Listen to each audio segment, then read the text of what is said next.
Okay, so we're all hearing about artificial intelligence. It's everywhere.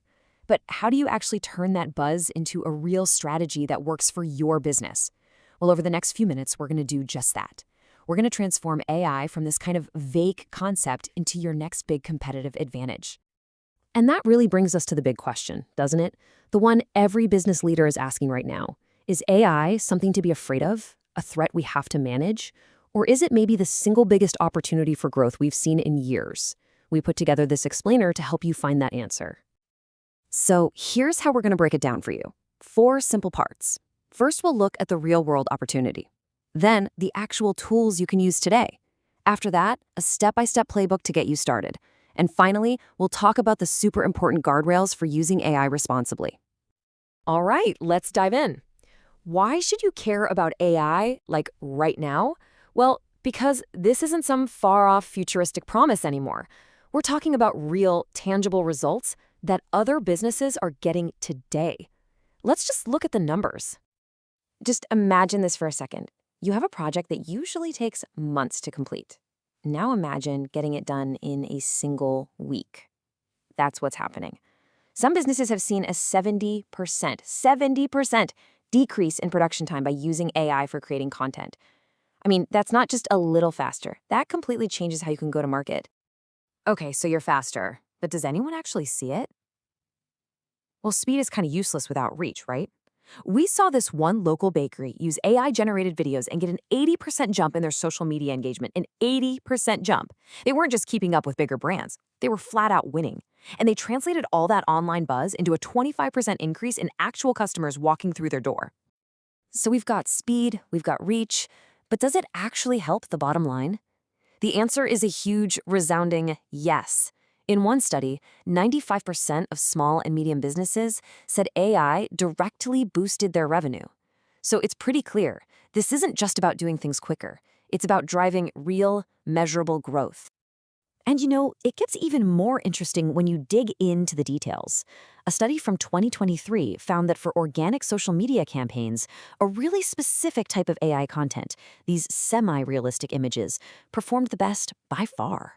This tells us that getting results with AI isn't just luck or guesswork. It's about understanding what really works and applying that strategically. Those results are pretty compelling, right? So now you're probably thinking, okay, I'm sold, but what tools are actually driving all this? Well, let's pull back the curtain and demystify the AI toolkit that's available to your business right now. Now, the whole landscape can seem really complex, but honestly, it boils down to just a few key types of tools. You've got your general assistants like OpenAI's ChatGPT, which are great for all sorts of things. Then you've got tools like Microsoft Copilot and Google's Gemini that live right inside the documents and spreadsheets your team is already using every single day. And then there are the specialized platforms, like Canva's Magic Studio, that are built specifically for marketing and creative teams to generate visuals.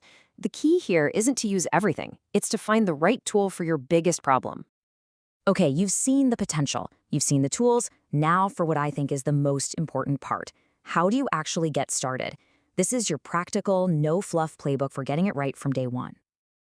Just follow this simple 4-step framework. Number 1. Start small. Don't try to boil the ocean. Just solve one specific problem first. 2. Get your data in order. And AI is only as smart as the information you feed it, so make sure it's good stuff.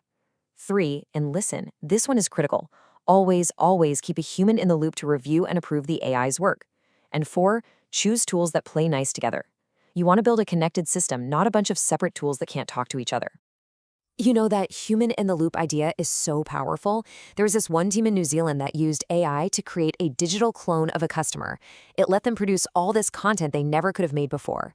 See, it wasn't about replacing people. It was about boosting their creativity. As I put it, AI isn't about replacing human creativity. It allows us to create stories we couldn't do before. I love that. Now, bringing these powerful tools into your business isn't just a technical challenge. It's an ethical one, too. So for our final section, let's talk about the absolute must-have guardrails for using AI responsibly. This is probably one of the most common questions out there, and it opens up a whole complicated legal can of worms. You might think, hey, I generated this image, so I own it, right? But with AI, well, it's not quite that simple.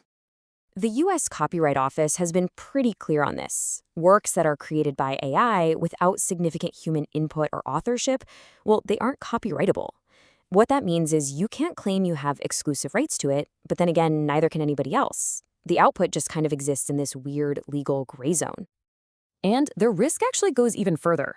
Because these AI models learn from basically the entire internet, they can sometimes spit out images that are a little, let's say, too inspired by someone else's copyrighted work.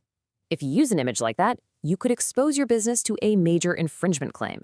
And remember, the legal risk here doesn't fall on the AI company. It falls on the person using the image. That's you. So how do you navigate all these risks and just do the right thing? The best way is with a clear framework. Be transparent about when and how you're using AI, audit your systems for any weird biases that could affect your customers, protect your customer data like it's gold, get clear consent before you use AI for personalization, and, above all, take accountability for the outcomes. These aren't just rules, they're how you build trust with your customers. So, we've covered the opportunity, the tools, the playbook, and the responsibilities. At the end of the day, AI is just that. It's a tool. A ridiculously powerful one, sure, but a tool nonetheless. The real question isn't about the technology itself, it's about you. Is your strategy ready to harness it?